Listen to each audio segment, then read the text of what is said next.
How do instructors know when they are facilitating or hindering the classroom experience?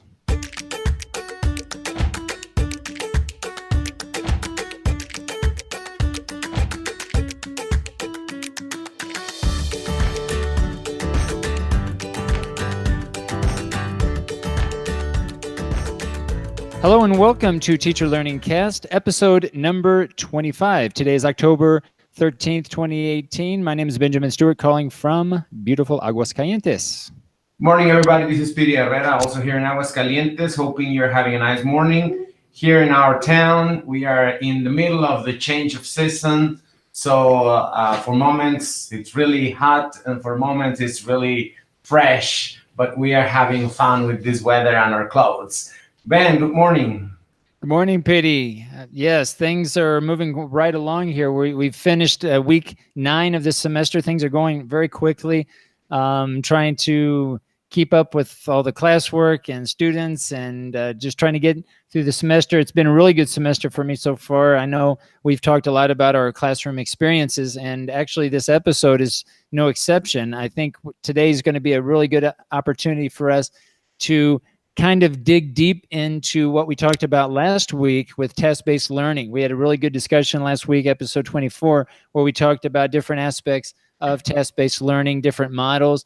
But today we get kind of in the details. The devil's in the details, as they say, Petey. So today I think we're going to have a good opportunity to really dive deep into some concrete examples and maybe some things that teachers can reflect upon when they're looking at their own teaching practice in terms of test-based learning. But before we get into today's discussion, we want to encourage everyone to be a part of the community here by checking us out in Facebook. We have a Facebook page that's public. It's open to anyone, Teacher Learning Cast.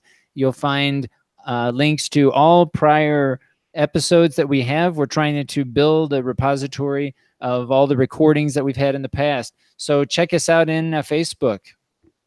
Right, follow us in our websites too. You can Google, that's the easiest way to get to us. Just Google Teacher Learning Cast Benjamin Stewart or Teacher Learning Cast Piry Herrera, and you can find all the social networks we have, our personal website. There's a lot of interesting things you can find there in our pages.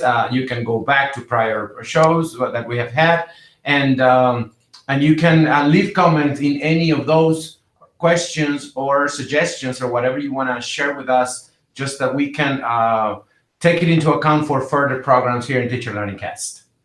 A lot of the things we talk about in the show relate to our own teaching and learning context. We teach at a BA program in English language teaching, so a lot of the discussions that we have are focused around our experiences that we have with our students. But a lot of the topics that we talk about really extend to general education. So we think that this podcast has appeal for not just English language teachers, but general English as well. So share your experiences, especially today. We've got a really good discussion about the role of the teacher and when to know if what we're doing actually is promoting or facilitating the educative experience, or perhaps even interfering with the educative experience, depending on what the students are doing and how aware teachers are. So I don't know, Pete, if you want to dive into it, maybe provide an example so we can begin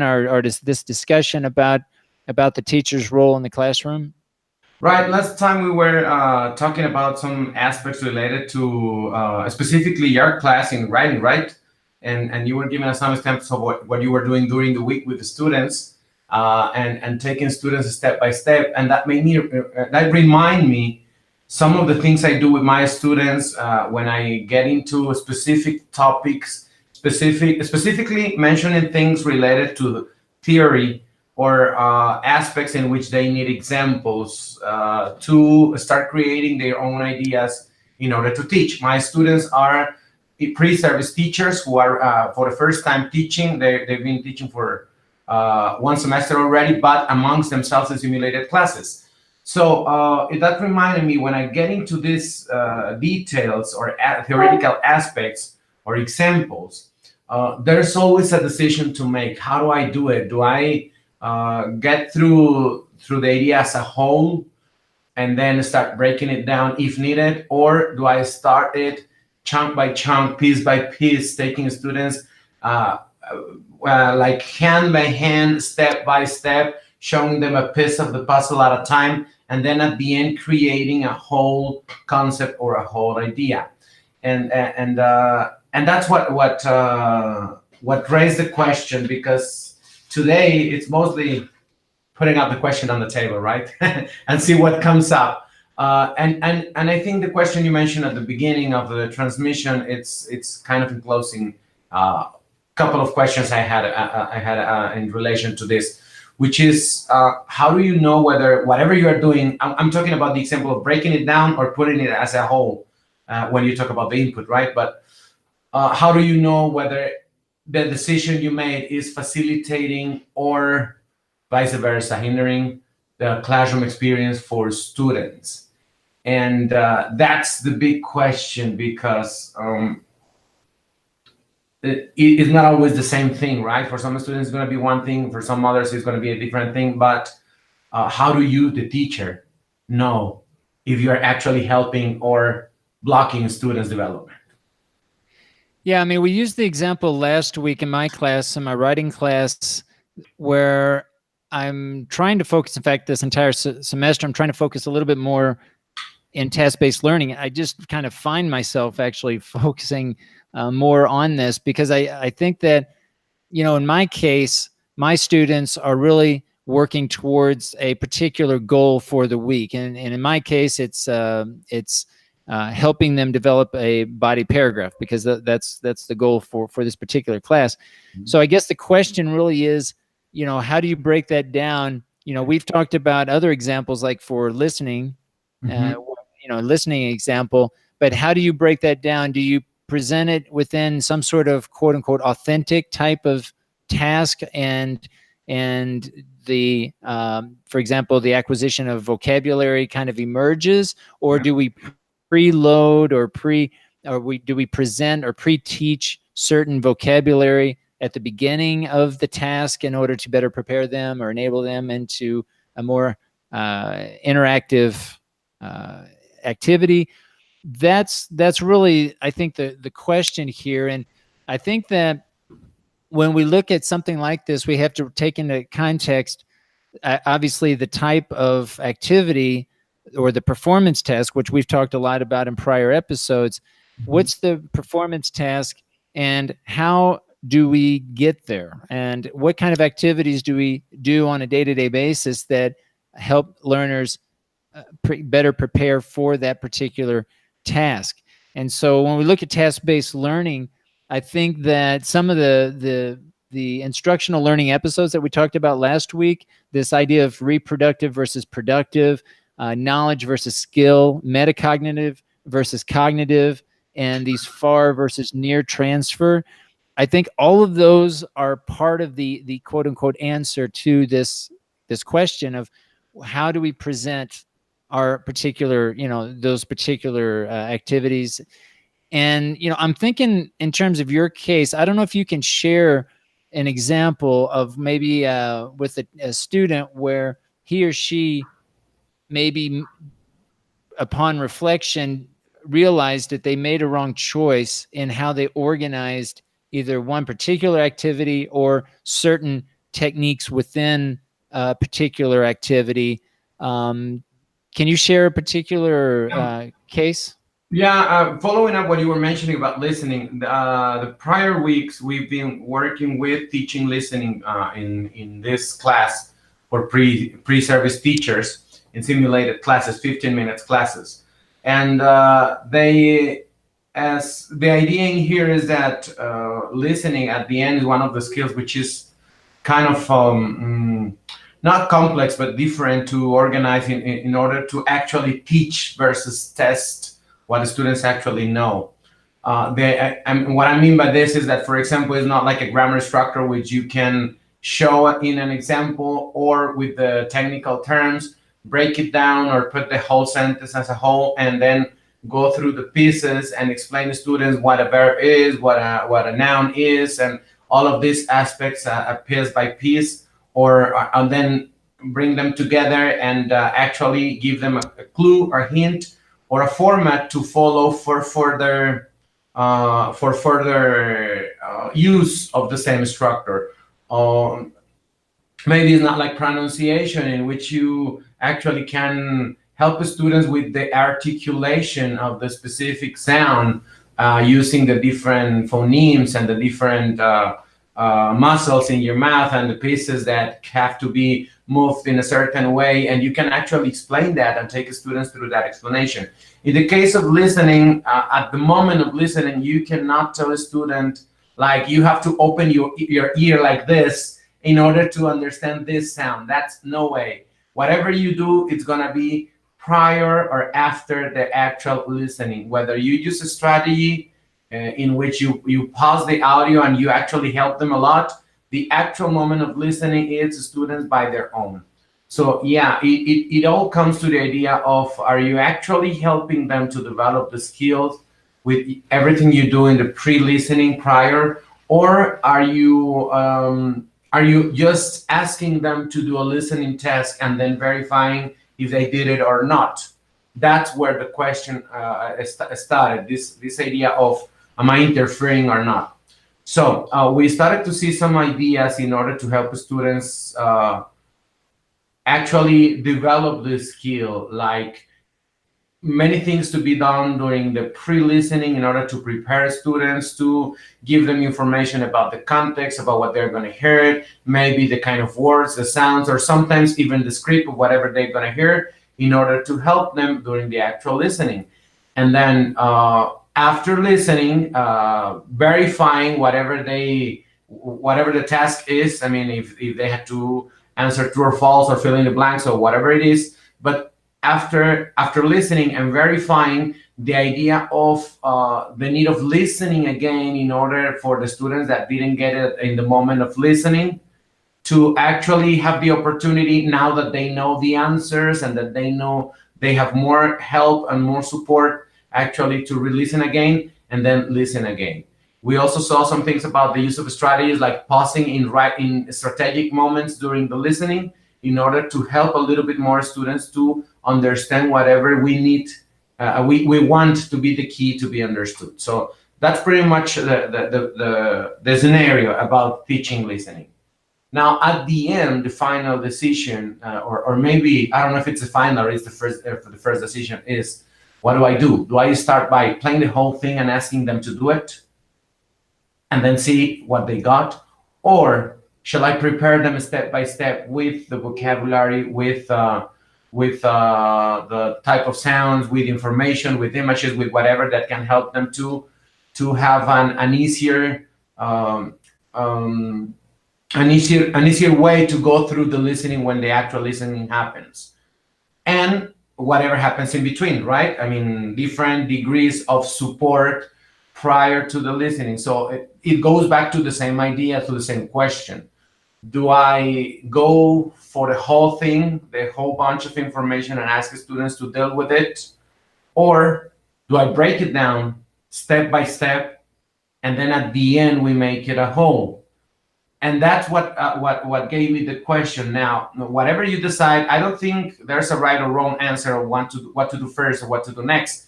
But the question is, how do you identify whether your decision actually supported the students or not?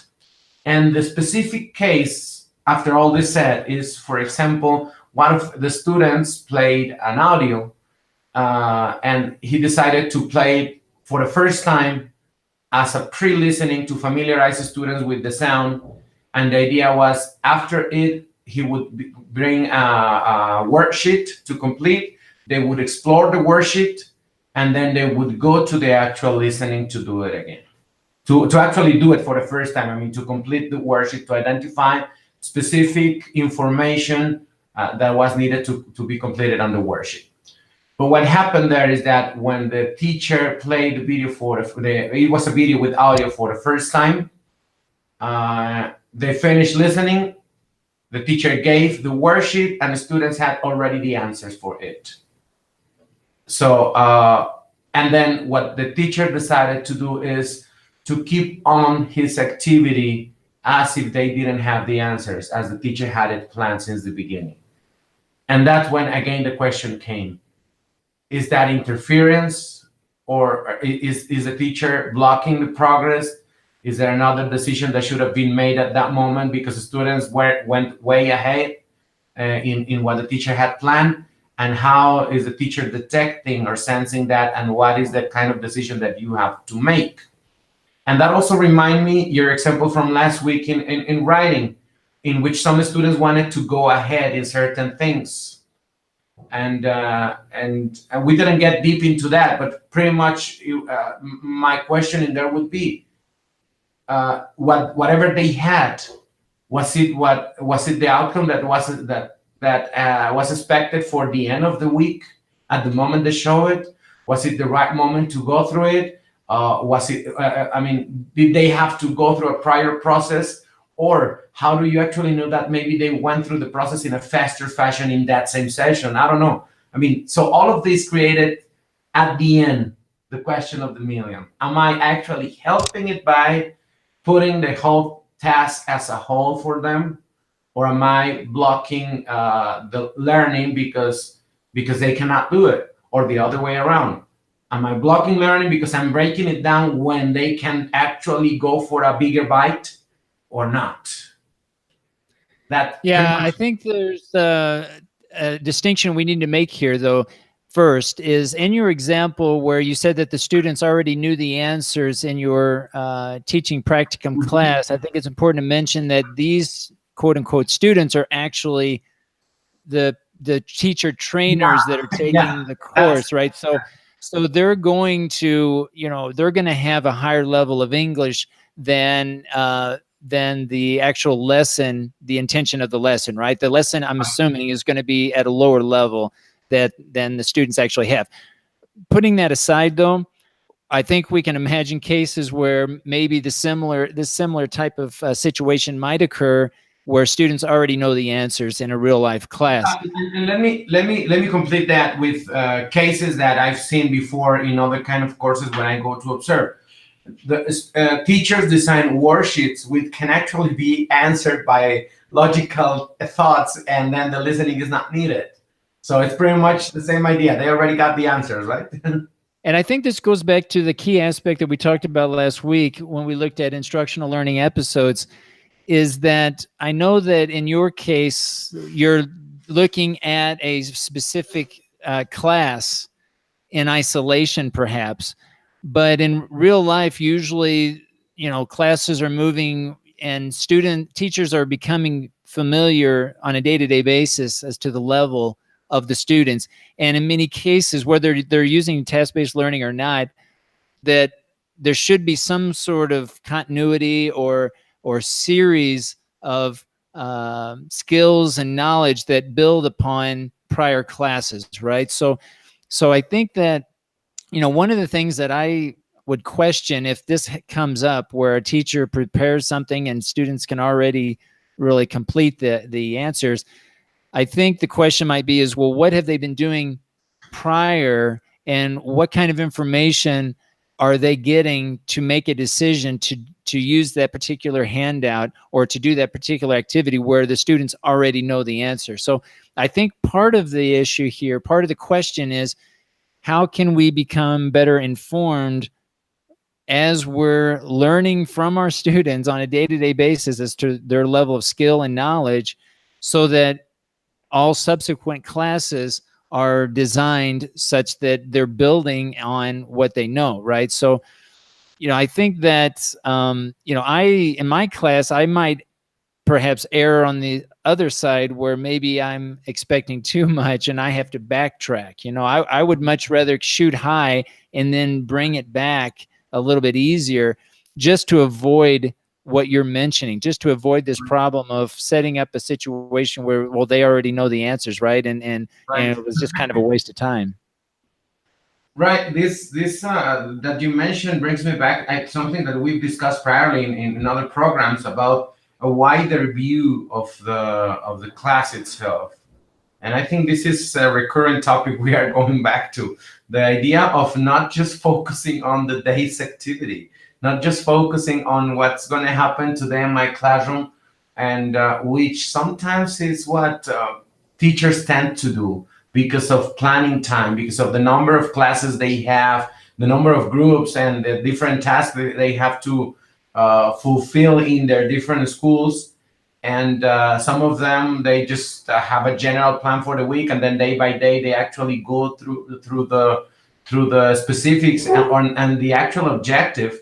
And I've seen other cases in which they actually have an objective for the week or for the block, as they call it, like for different classes. And that helps a little bit more when you have a wider view to have this, to have this idea. But I go beyond that, knowing not just the objective or the block, but knowing more about your students, knowing more, being more like raising your awareness about where the syllabus for this course, at the level of the planning, the level of the program, and the level of the syllabus itself, where this program fits with this, and having this wider view with this knowledge, objectives, contents, knowing students, and being able to make this decision, thinking about further classes, not only the moment itself. Yeah, I'm just trying to put myself into the shoes of taking a class where I have to, the thing that I'm doing is developing a 15-minute activity with my classmates, right? Yep. And that's a challenge in and of itself. I mean, it's a different type of challenge than I think, in my opinion, it's a different type of challenge than teaching maybe for the first time or second time to a real class. So I think that's an interesting perspective, that when students are in that type of situation, they need to learn how to transfer that experience, that learning experience, to the real classroom. But I think it goes back to what we've talked about before a lot in terms of just trying to build on one class to the next, and really knowing your students and finding out what works and what doesn't work. And maybe in this case, in the lesson planning stage, where the student is, or the teacher trainer is looking at the handouts, maybe just asking themselves, okay, can someone fill this out without even having listened to the video, for example, or not having listened to the audio, and just having that dialogue or that reflective, conversation with the tutor or with their classmates before the actual class, right? So you mentioned, these activities that we do before the listening, during the listening, and after listening. But as a teacher, right, we can reflect before we have class, we reflect during the class, and we can reflect afterwards. So I think looking at how we reflect beforehand, not only in the activity itself, but what has been transpired in the past. And that's where it gets difficult in your case, in this particular class, where, again, they're working almost by design in isolation. They're in isolated tasks. Yeah. If you look at in-service teachers that work even in blocks, right, that there might be an overall goal for that particular block, but it's still a matter of, how do I break down, each week, each 2 to 3 days, 4 days, depending on when the classes meet, and trying to build on a class-to-class basis or a lesson-to-lesson basis, so that you have this continuity between the learning experience and you don't have these blocks of isolated cases. I think teaching in isolation, these isolated classes, is really something that we need to consider as being a challenge for us, is trying to avoid that. Because even like in course books, course books, I have nothing against course books. I think they have a place, and they're helpful for busy teachers, right? But we need to look at how we can build on, and some course books do it better than others, but really how to build on building the skills, the language skills of the learner, and really making decisions about, at what point do I teach individual language skills? At what point do I try to integrate those? Mhm. and what combination works best for the particular goals that I'm setting. Yeah, that's also part of the breaking down. Are you going to break down actually the skills? What happened precisely on Tuesday? On Tuesday, we had a class in which I liked the class. In fact, I asked permission to the teacher for using this class as an example, as a reasonable example of a content class for a general teaching class. He talked about he was kind of forgot about the context, but the idea was focused mainly on the context itself. It was, I guess it was one about tips for a job interview. And the whole class was based on that. And it was a nice class. It was a very well integrated class. He focused on the context. He managed a linguistic topic, which was a conditional, but he never actually mentioned it openly because the whole focus was the tips for the job interview. But he actually knew he was all of these tips were exposed in the audio as a conditional. The situation in this class was that the actual listening practice was a third of the class, just one activity. He planned three small activities in which just one of them was the listening practice. So we are actually going through the idea of listening and covering the listening practice, and it was very difficult to handle the feedback for this class because on one side I had to make clear that he lost track of the objective of having a listening practice for the 15 minutes. But on the other side, he had a very nice class in which he actually could integrate different skills. He managed to focus on a context, which I'm fond of that as that idea, focusing language classes on the context more than anything else, of context and function, and then obviously the function with the linguistic aspect, and then he managed to use technology. He used Kahoot in his second activity, and then in the third activity he made an interactive activity at the board. So it was a very nice class. But the focus that we were looking at for developing the skill of focusing on listening was just a third of the class. In fact, I came up with a diagram on the board, like showing him like, these are your three activities. What did you do in this one? And we made a quick raw analysis of the aspects he covered. And then when he actually saw the diagram, the three aspects from what he was answering in the questions I was asking, he actually saw the listening practice was just in a third of the class. So it was kind of difficult to handle that feedback in a sense that the backlash effect for this teacher was not negative because he did a fine job. He was doing very interesting things, and I had to pinpoint them. At the same time, I had to pinpoint that he lost track of the listening objective at any moment in planning, at some moment in his planning, right? But again, it went back to the same question.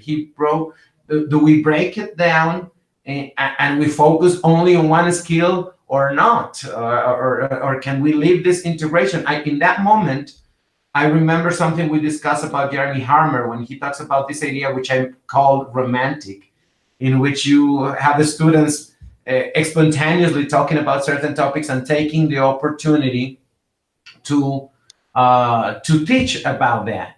So I saw this as an opportunity to actually stress the idea that he managed to have a very well contextualized and balanced class for 15 minutes.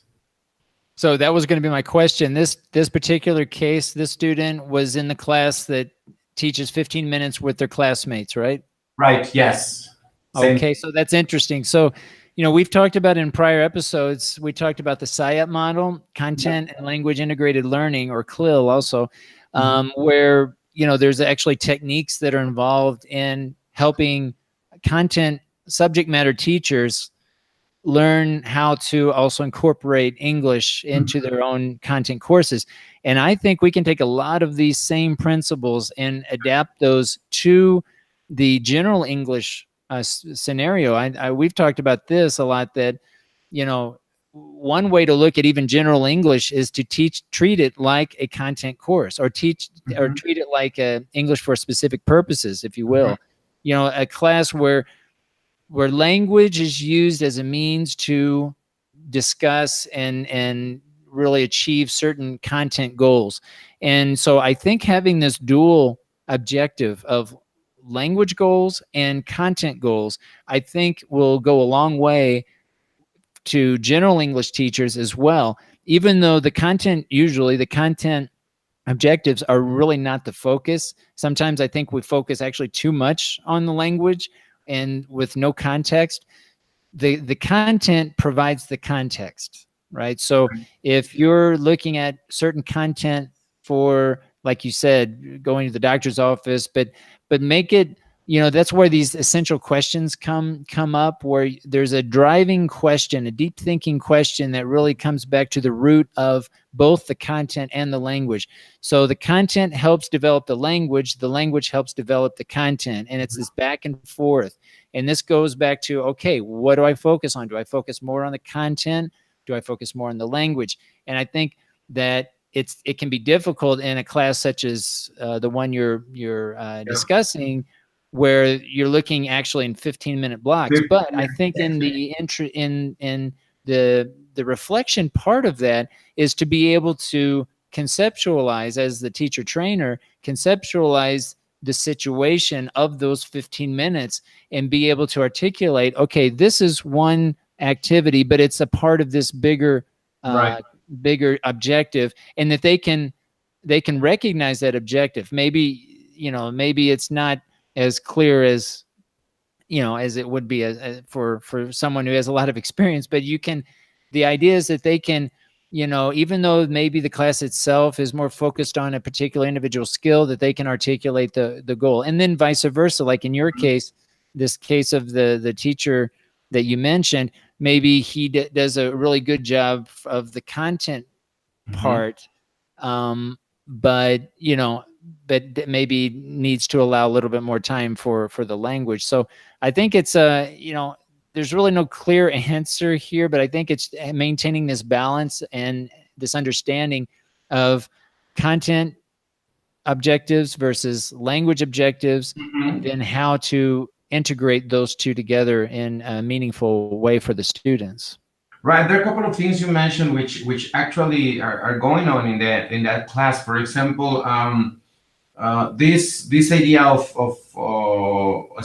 like shortening the class and planning for 15 minutes, yes, is something that by itself it's given a turn with them, because many of them are actually planning beyond the 15 minutes.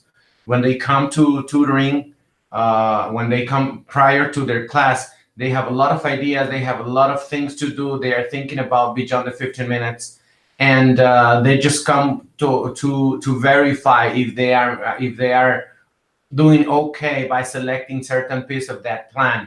And we haven't even really discussed this that openly, like telling them you are doing beyond this. I mean, you're actually planning beyond 15 minutes. You are planning more than an hour class. You are thinking about a further class, a follow-up for these activities. I mean, and obviously this is an activity which, what happens here is that sometimes classes go very dynamically because they are teachers' information. So they have certain level of the language, and certain topics allow the students to go faster. So we just explore the possibility and the idea that whatever they plan for the 15 minutes is something that it's applicable for a 1 hour class. In a class when it's going to get at a slower pace, they're going to require, for example, in the case of listening, they're going to require more times of listening. They're going to require more support for the teacher when checking, and activities are going to extend a little bit more. But beyond that, they are actually planning things, they are planning activities to complement their idea, because they sense by themselves that 15 minutes is not enough to achieve for example, the pre, the while, and the post listening, as they expect to do it, implementing technology and having dynamic activities and showing their skills, that the skills that they have developed before for interacting with the students and class control and technical aspects. And themselves, they bring those ideas and they just tell me if it's okay if if they cut it off. I mean, and some of them, they have already the answer. They just want to verify. And some of them are afraid of that I'm going to tell them, no, you have to go through all of this or something like that. But it's been like, I kind of remember right now, 3 of them in which I told them, well, just put it in the lesson plan. I know where you are heading. I know which is going to be the end. And I know you're not going to make the end of this. I know you're not going to get there because you don't have time. But whatever you structured before is going to give us the view of what it's going to be the end. And at the end, they decide what to cut. That on one side. On the other side, there are students that come prior to their class and they have with a lot of doubts and a lot of questions about what they plan. We start reflecting precisely on this, and at the end, there's no change. There is no adding to the plan. There's nothing else that they want to modify. They feel comfortable with whatever they have. But what happens here is that during the reflection period, they get more awareness of what they actually plan. They get more. They get like a second point of view of what they thought before, and that gives them confidence. And they come with very good plans. I had a class with another girl this week also, which everything she planned worked very well. It actually looked like she was following the lesson plan like step by step, which never happens. So that's something I mentioned. She was, because everything worked exactly the way she expected. And the thing is that she was kind of, I sense, I'm not sure about this, but I sense like she was kind of thinking that it was because we had a long session with me before the class about her planning. But we never came to change anything for her plan. Everything she planned, everything she thought, everything she expected to happen was before she even came to reflecting. To the session with me to verify her lesson plan. All I did was just to launch a couple of questions just to reaffirm if she had the answers of those questions, that she actually did. And at the end, everything I like that class from the point of view that she had a good time of reflection to understand how the class would go, meaning that she knew her students very well and she knew exactly what her activities and the things she was asking would lead the students towards. So I think that kind of goes a little bit into the answer of how do I know, well, if there's an answer, right? How do I know if I'm actually helping or interfering? I think the most we can do is to reflect and be prepared the most we can. With this wider view, knowing the students, knowing the objectives we have, knowing the plan, having alternatives if needed, having plans for anticipated problems or assumptions that we are making about the classroom the best we can. And then when we actually come to execute in the classroom, be also prepared to reflect at that moment and take another direction if needed. Well, I'm thinking, Piry, let's go back to this example, because yeah, you've got cases where students are planning and classes are going well, just as expected, and then you've got the opposite where maybe they don't happen as expected. But I'm curious about going back to these instructional learning episodes that we talked about last week. Mm-hmm. I'm wondering if we can take both situations. Let's take the student where the class goes very well, everything goes wonderfully. Mm-hmm.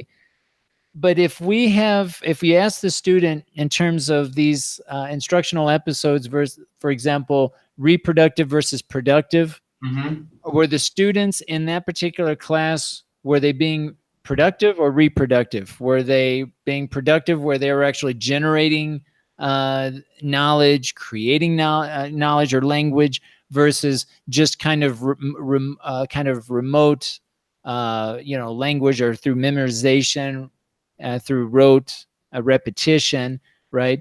Having that type of dialogue, because you might say to the learner, to the teacher trainer, okay, yeah, the class went as expected, but were their learners being productive or reproductive, right? That's one case. Right. And you could take each one of these and have that similar conversation. Were they promoting knowledge or skill or both? This kind of goes back to our discussion on content objectives versus language objectives, right? Because maybe again, the idea of that good lesson that went well was focused more on skill when it could have, or at least, what would it have looked like if they also focused on knowledge, right? Or content. You could also go down the line here, metacognitive versus cognitive. Maybe the class went well cognitively. Were there any opportunities to expand it metacognitively? And far and near context, right? So the learners, and this is all again focusing on the learners, quote unquote learners, right? In this case, was the situation very unique? Was it different where the learners themselves actually had to generate knowledge and or language in this new context? Or was this a very similar context that went well or went poorly, right? I think it really takes reflection to another level because it looks at all of these 8 aspects and forget about moving from one task to the next. Just look at it from one isolated activity, and us as teachers being able to reflect on each of those 8 situations in terms of, okay, things quote unquote went well or went poorly, but in terms of each of those 8 character types of episodes. Yeah, she managed. I mean, it was we were still working on the listening aspect, and she managed to cover 2 different aspects in that sense about knowledge and skills. They were kind of practicing the listening skill, and they were even though they are pre-service teachers, this felt like an actual real class because they were practicing the listening skill. And what they were actually doing were discriminating, identifying specific pieces of language in the listening. And then in those sentences or utterances, they had to identify minimal changes that the teacher made between the worksheet and the actual listening. And that was pretty much the listening focus. She covered 2 aspects in that sense. Identifying a specific language within bigger listening, but then within those pieces of languages, identifying the minimal change she was having. Small things like, I don't know, for example, it had something, I kind of don't remember exactly what the worksheet said, but kind of a minimal per things with words, but in sentences, right? The sentence has one change and they had to do this. So on that side, that was and that was something she mentioned when I asked her, so what is the listening aspect they are practicing? And we managed to see that she is covering 2 aspects. At the same time, the listening was about flags in the world and the idea of why the color purple is not in any flag in the world. And it became new knowledge for students. So it managed pretty much both things at the same time. Though the class was intended mostly to be focused on the listening practice, she covered a lot of listening practice in the different activities she managed during the 15 minutes. And at the same time, she covered new knowledge for students based on the context she decided to use. Okay, so let's take another perspective though. Let's take that same student, same situation. What about in terms of productive versus reproductive, a knowledge or skills? And I'm thinking now in terms of her students, not her as a teacher, but the quote unquote students that participated. Would you think that they were being more productive or reproductive? Even though I know that this was a listening exercise, exactly.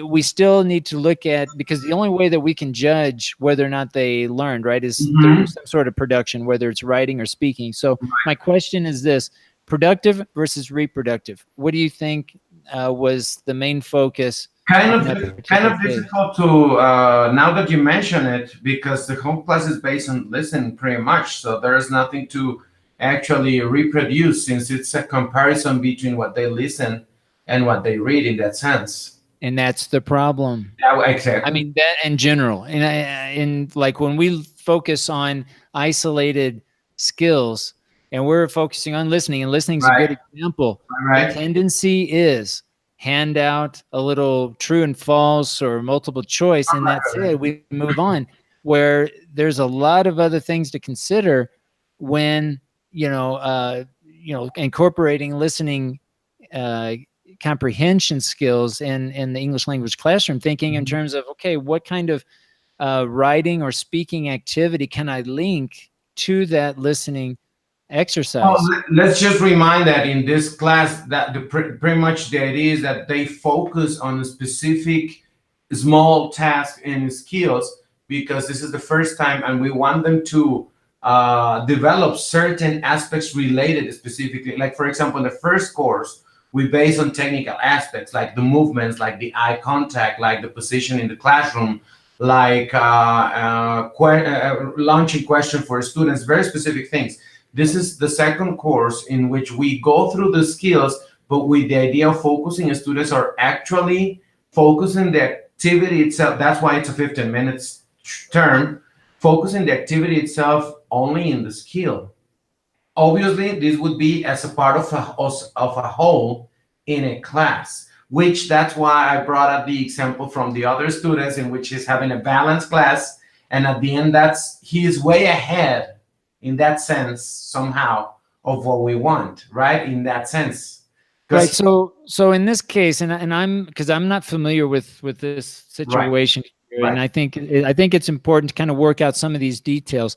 In a typical 15-minute class, how does the teacher talk time relate to the student talk time in general? What do you mean? The amount of talking from one and the other? Yeah, I mean, if you were just to look at any given 15-minute Right. class in this particular case, how much does the teacher talk versus the students? My objective every time with these students is to make them to have a balance at least.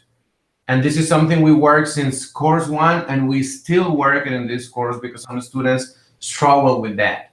And any kind, and that's a basic skill I focus on in any topic. I mean, in any, if we focus on listening or writing or reading or the eye contact thing or the movement in any of both courses, every time it's something I'm concerned at that they have a balance within the amount of speaking, not because of the sake of speaking, as I think we discussed this in prior program, but with the idea that diminishing teachers' talking time raises students' talking time, but the idea is to have it with a purpose. That the students are actually the ones in the ones practicing, doing, the ones actually constructing their own learning. So in that sense, in talking time, I always ask them, even in presentations, if they have something that they intend to present and they want to do it as a presentation, I'm going to be here like a lecturer at this moment, and they decide to do that.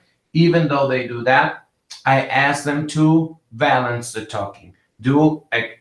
It changes the idea of the lecture, right? Because at the end, whatever you're going to explain, you have to go through different strategies to make students tell you what you are supposed to say or analyze and understand what you want to explain instead of just explaining. Okay. Because again, I think that, and again, I don't know if this is appropriate for this particular class, but I think talking more generally to in-service teachers who are in the field, looking at this and evaluating and thinking about what our students are doing. I know that, if I'm being observed, the tendency is going to feel like, okay, it's all about me, but really it's all about the students, and it's all about what the students are doing. And I think this idea of reproductive versus productive, along with these other aspects of these types of episodes, I think is really important, because again, we go back to this idea of our students generating knowledge, creating knowledge. As we have this discussion here, nothing was planned out. We're using words and sentences that we've never used before in our life because we're creating the language. So are our students doing the same thing in their classroom? Because that's what they're going to be expected to do in real life. And I am not against memorization, rote learning, which is more of the reproductive aspect. But of course, we need to have our students have plenty of opportunities for this productive side. And we have to ask ourselves, what are we doing, right, to generate or facilitate or to create the environment where this is likely to happen?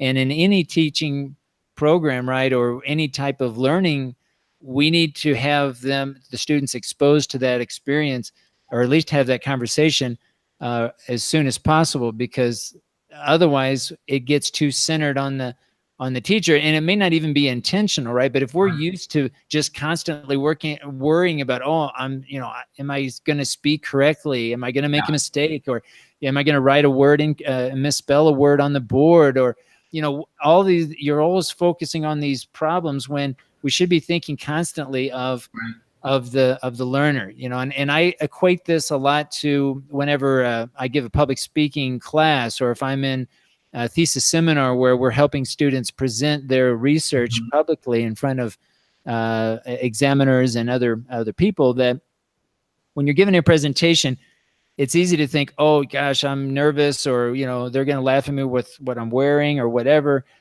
It's not about you, it's about the message. Right. And so in our classroom, it's not about us, the teacher. It's not about how popular or unpopular, who we are. It's what the students are doing in the classroom. And I try to, for myself, ask that question every single day that I go into the classroom. I'm asking myself, what am I going to have my students do today? What are they going to do?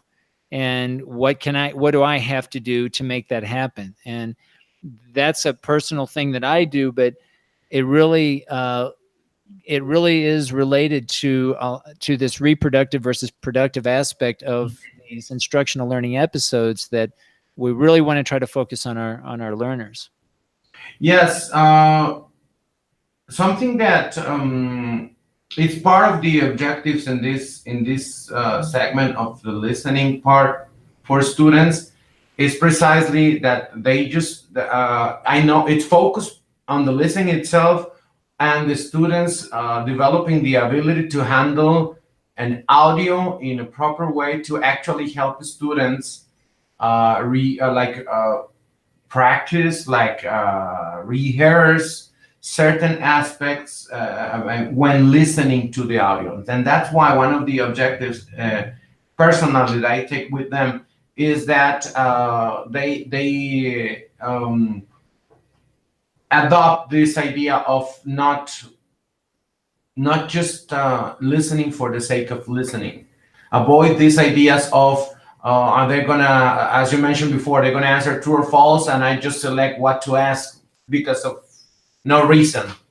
Or I'm gonna bring a song and then I erase some words and they're gonna listen. And the closest they get to something a little bit more professional, let's say, is that they select verbs and they erase the verbs, and that's it.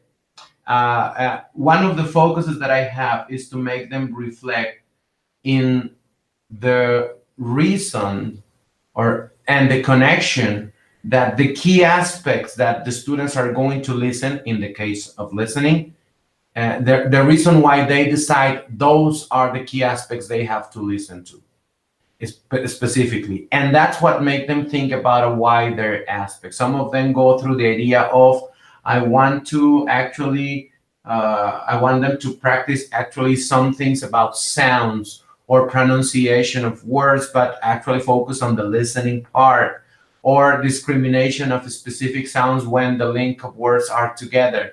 Some others go for the idea, oh, I want to actually go through grammar teaching with listening because of this aspect of the grammatical issue that has to do with understanding when listening to it or when pronouncing. Some of them plan their listening activities based on a further idea of that the students are going to produce sooner or later and they have to pronounce the words, even though the class is merely focused only on the listening aspect.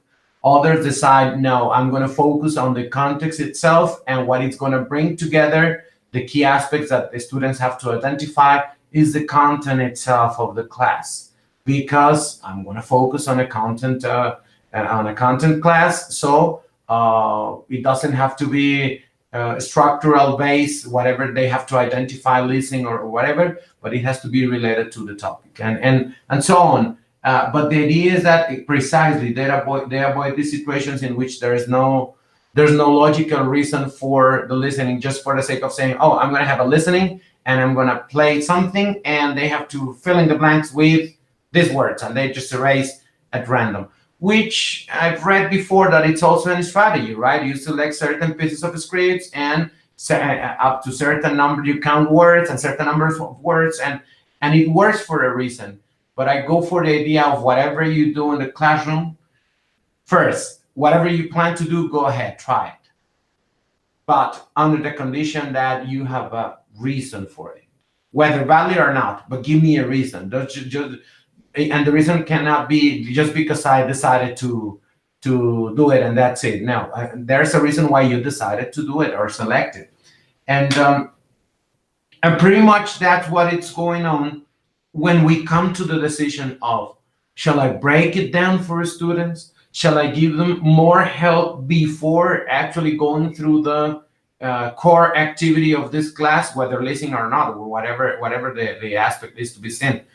Or shall I bring the task itself as a task base and go ahead? And then when they need me, I help.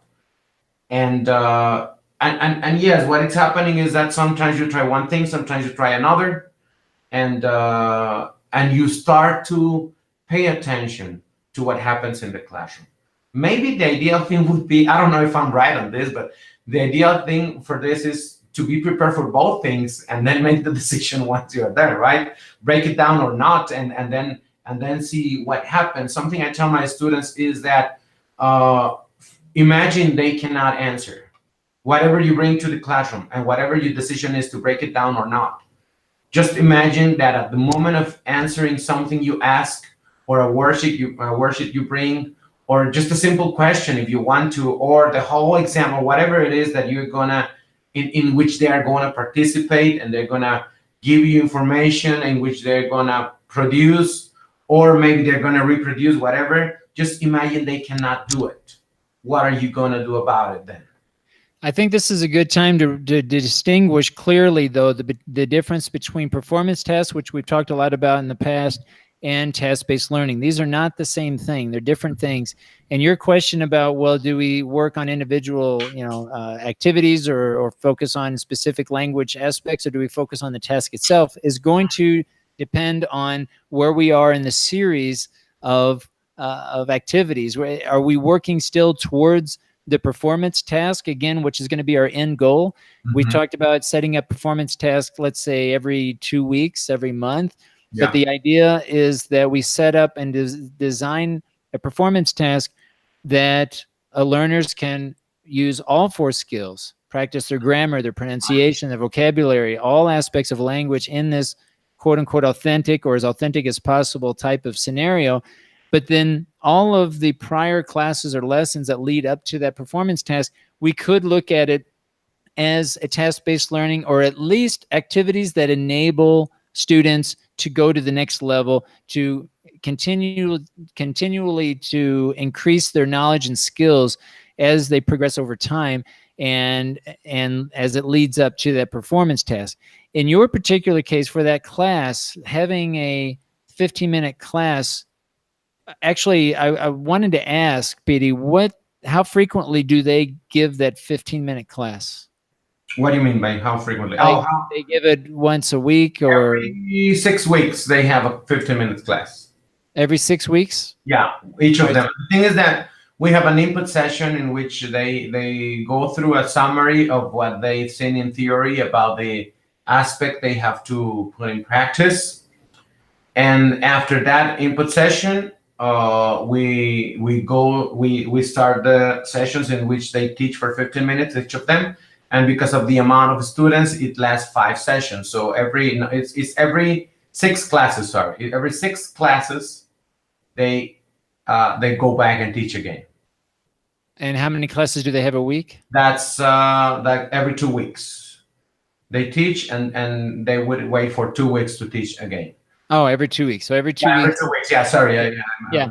So is there a way to, or maybe you already do this, but have each student who presents his or her own 15-minute segment build on each other? Like they, Some of them do it by themselves, but it's not for all of the classes during the semester. Just for 2 or 3 of them, it has happened before. I've never made the decision of encouraging them to do it. I sometimes suggest things, but I don't go through it uh, like strong. I don't come strong on that because it depends on how the performance goes.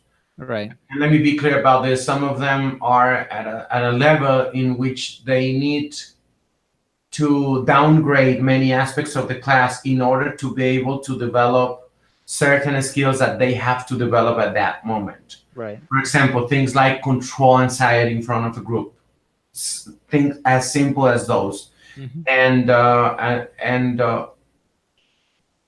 I always go for the idea that we cannot go for a bigger bite with some students in that sense, because we are going to sacrifice what they have, what they are intended to develop at that moment. But that doesn't take, I think this goes to the answer of the question, but that doesn't, I have the opportunity for students who are far way more advanced or more used to teaching. That would be the proper way to say it. Therefore, they are more used to teaching and they already have more experience in making decisions. I think that's the best way to do it.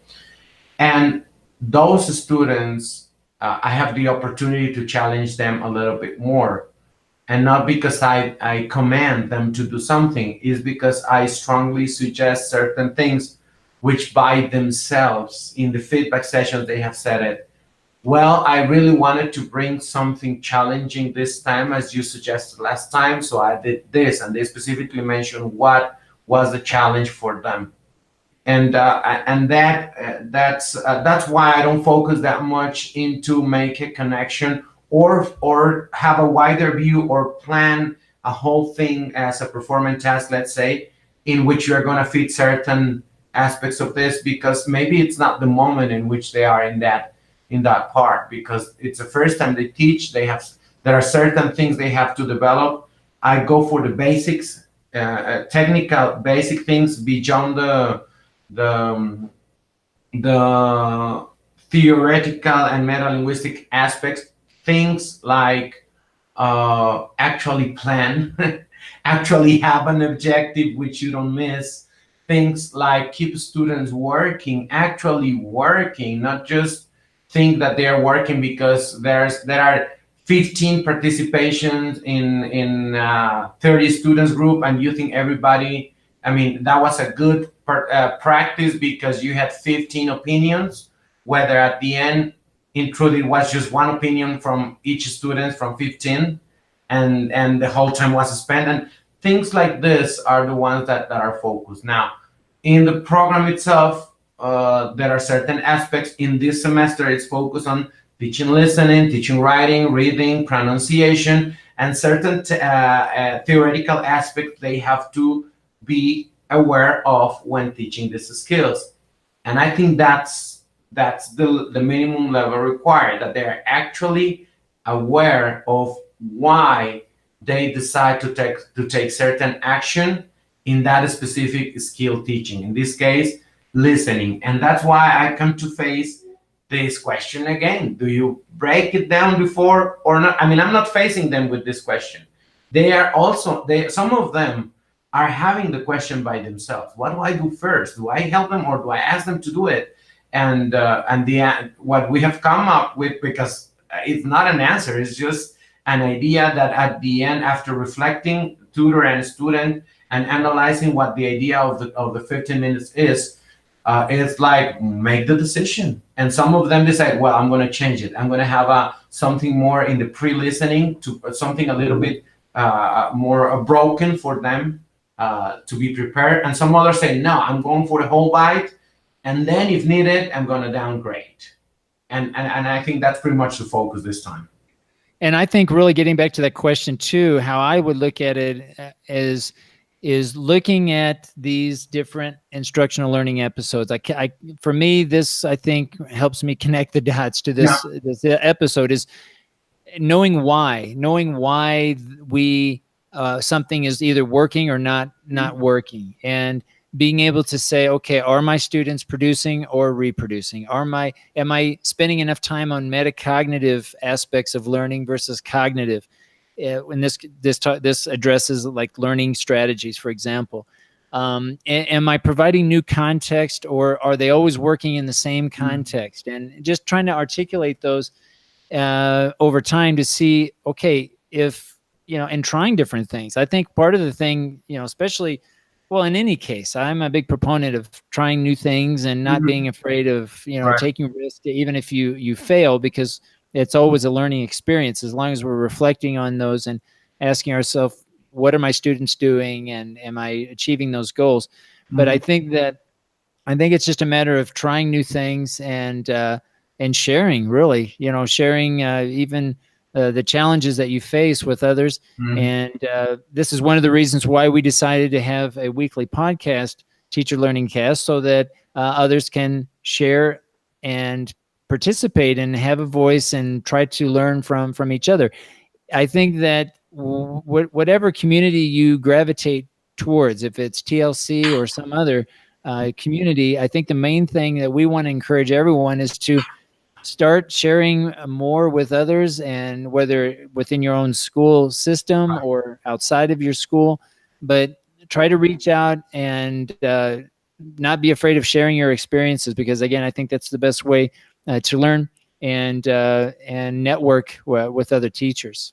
Yeah, if I recall well, when I was teaching in International Baccalaureate, it was a requirement for you to look for another teacher and show them what you had planned. It was in the manual, in fact, because they had manuals for this. And I remember one of the aspects, I don't remember if it was focused on evaluation, because they had a kind of a different way of evaluating too. I mean, it was not a traditional way of evaluation, or something related to project plans. But one of the requirements, it was that once you finish with all of this, you have to go to another language teacher and show it and tell him and ask for feedback. And I see nothing wrong with that. I think that's certainly a valid choice. I also would encourage, though, those who maybe are afraid of how sharing their experiences might influence their teacher evaluation. I think there are plenty of opportunities using technology, of course, where you can be involved and actually share and have it not influence your teacher evaluation. So I think you just have to be strategic in knowing how to do that, and finding the right communities. But I think that's a really important aspect, is really recognizing the influence one's teacher evaluation has on one's professional development. But that's another topic for another day, Piry. Yeah, Ben, we have come to past the hour, and we still have 2 more questions to go, so let's leave them for another time. I think it was very interesting to share these ideas and to clarify that I go for the idea that there's no right answer in certain questions. I don't know if this is one of them. I still don't know. I think we're going to keep on working on the series. I see it as a series because this all goes through the idea, as you mentioned at the beginning, equity in the classroom, right? And sooner or later, we're going to get to a connection about that. And I think we're going to follow up whatever we discussed today.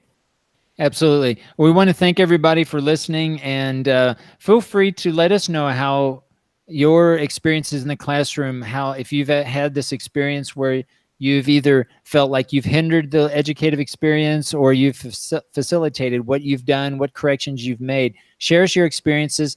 If there's any topics that you want us to discuss in the future, feel free to make those suggestions in our Facebook. I think that's the easiest way, Teacher Learning Cast. And again, don't hesitate to give us some feedback, positive or negative. It's all good. We just like to share our opinions. Our opinions are our own, and we want to hear from you.